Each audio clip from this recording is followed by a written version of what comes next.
Hey Freunde und herzlich willkommen zu einem neuen Video. Das Paris DLC ist offiziell draußen und ich hoffe, ihr alle könnt das nun wirklich spielen. Darum geht es aber heute nicht, denn es geht um die Rebelleneinsätze, die essentiell wichtig sind für das Vorankommen der Story. Und ich zeige euch heute, wie ihr einen dieser Einsätze in unter 60 Sekunden abschließen könnt. Außerdem gibt es noch generelle Tipps, um da easy durchzukommen. Also bleibt dran. Ich konnte das DLC glücklicherweise früher spielen. Ihr merkt also schon, hier bekommt ihr auf jeden Fall sehr früh den neuen Content zu sehen. Lasst also doch einfach gerne mal ein Abo da, dann verpasst ihr da nichts mehr. Jetzt aber nun zu den Guides. Gleich zu Beginn der Geschichte werdet ihr feststellen, dass die Rebelleneinsätze wichtig sind, um am Ende nach Paris zu kommen und die Geschichte abzuschließen. Und ich zeige euch heute, wie ihr das ganz easy machen könnt. Zu Beginn seid ihr in einem Lager und eine Person spricht euch an und erklärt euch diese Rebelleneinsätze. Und das mache ich jetzt auch, denn das ist ganz easy. Die Rebelleneinsätze dienen dazu natürlich, die Rebellion der nordischen Clans im Frankenreich zu vergrößern und ihr seid ein Teil davon. Es gibt eine Art Siedlungsstufe, den Verruf, und je höher der Verruf ist, desto größer wird die Rebellion. Den könnt ihr steigern mit Einsätzen. Ja? Jeder Einsatz kann dabei alleine gemacht werden oder mit anderen Leuten. Nicht Multiplayer, sondern natürlich mit KI, und da könnt ihr euch entscheiden zwischen Nahkämpfern oder Fernkämpfern. Gleich zu Beginn in der ersten Stufe, werdet ihr bloß 2 Nah- oder Fernkämpfer haben. Das Ganze könnt ihr aber steigern. Jeder Einsatz verbessert die Verrufsstufe und insgesamt gibt es 4 Stufen. Die 4. ist die letzte und dann müsst ihr bis zu 12 Einsätze machen, um diese abzuschließen. Jeder Einsatz bringt euch nicht nur näher zur letzten Verrufsstufe, sondern gibt euch auch eine neue Währung, nämlich die Dinere. Das sind so kleine Monedas, ja, mit denen ihr dann Dinge kaufen könnt. Natürlich wollen wir in allererster Linie unsere Soldaten ausrüsten und deswegen gibt es Upgrades für unsere Soldaten, die mit uns mitkommen, oder auch für uns selber. Hierbei gibt es 4 Upgrade-Stufen. Zum einen haben wir eine Stufe, wo wir die Anzahl der Leute erhöhen können. In dem Fall maximal 5 Personen in der letzten Stufe. Das ist sehr wichtig, denn je mehr Leute am Ende des Tages nach einem Einsatz überleben, desto höher wird der Gewinn für die Dinge. Die zweite Stufe dient dazu, die Effektivität der einzelnen Soldaten zu erhöhen. Als Beispiel, ihr habt einen Fernkampfeinheit mit euch, das sind normale Bogenschützen, und einen von denen könnt ihr dann zu einem Scharfschützen machen, der dann besser zielen kann, schneller schießt und besser trifft und dementsprechend effektiver ist. Die dritte Stufe wäre dann im Grunde die Aufwertung der Waffen. Dazu komme ich auf jeden Fall gleich. Und die 4. Stufe, das sind die Upgrades für eure Einsätze, denn ihr könnt ja auch Solo-Einsätze machen und dort könnt ihr zum Beispiel Feldvorräte nutzen, um gleich zu Beginn des Solo-Einsatzes voll gestärkt zu sein. Aber ich sage euch gleich, Solo-Einsätze machen wenig Sinn für mich, weil ihr da sehr wenig Geld verdient und der Zeitaufwand ungefähr gleich ist oder sogar noch länger. Also macht am besten nur Gruppeneinsätze.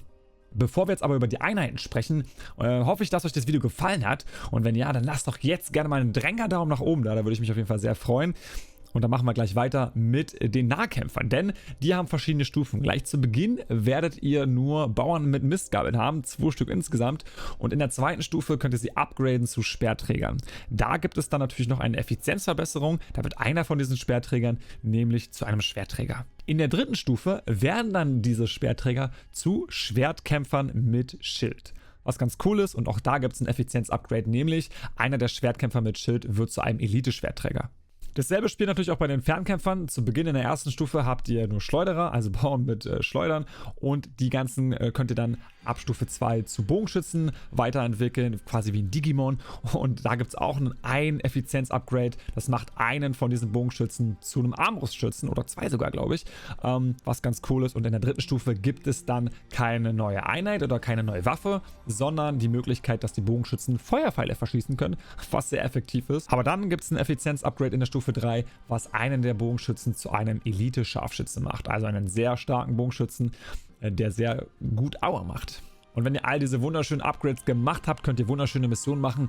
Hierbei gibt es 4 Typen. Es gibt einmal eine Mission, wo ihr einen Bauernhof einnehmen müsst. Da stehen die Personen relativ statisch. Die 2. Mission ist sehr interessant und die effizienteste, nämlich eine Kolonne anzugreifen. Das geht am schnellsten und da macht ihr am meisten Cash.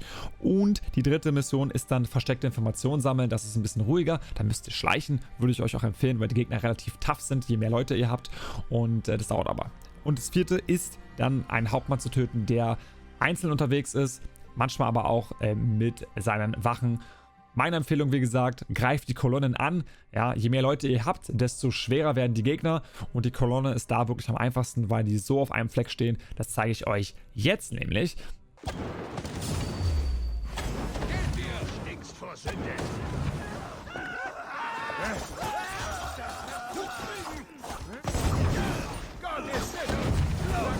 Verbrennen!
Denn wie ihr hier seht, sehr gut getroffen.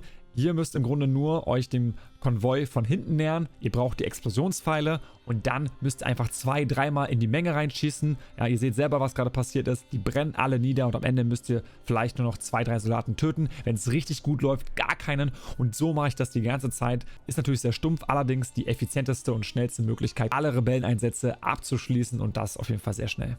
So, und wenn wir jetzt mit allem durch sind, wir haben die Leute geupgradet, wir haben im Grunde Verrufsstufe 4 erreicht. Was gibt's denn jetzt noch? Naja, ganz klar, es gibt noch einen Shop, denn ganz klar, die Rebellen haben auch einen Shop für euch, wo sie schöne Dinge verkaufen.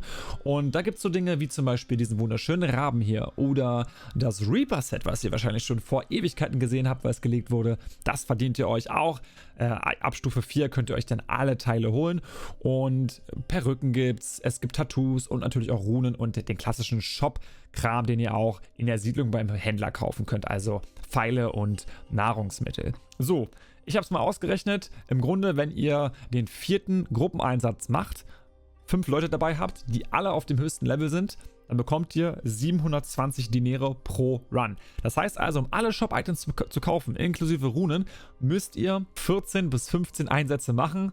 Ja, und überlegt euch mal, ihr sagt, okay, ich mache jetzt diese Schleicheinsätze, wie lange sich das zieht, um alle Sachen aus dem Shop zu kaufen. Finde ich persönlich ein bisschen happig, also das ist eher so ein Grind-Ding, um ehrlich zu sein. Das hat nicht mehr so viel mit der Story zu tun, weil ihr ja relativ schnell die Verrufsstufe 4 erreicht und es dann nur noch darum geht, die Shop-Items zu clearen.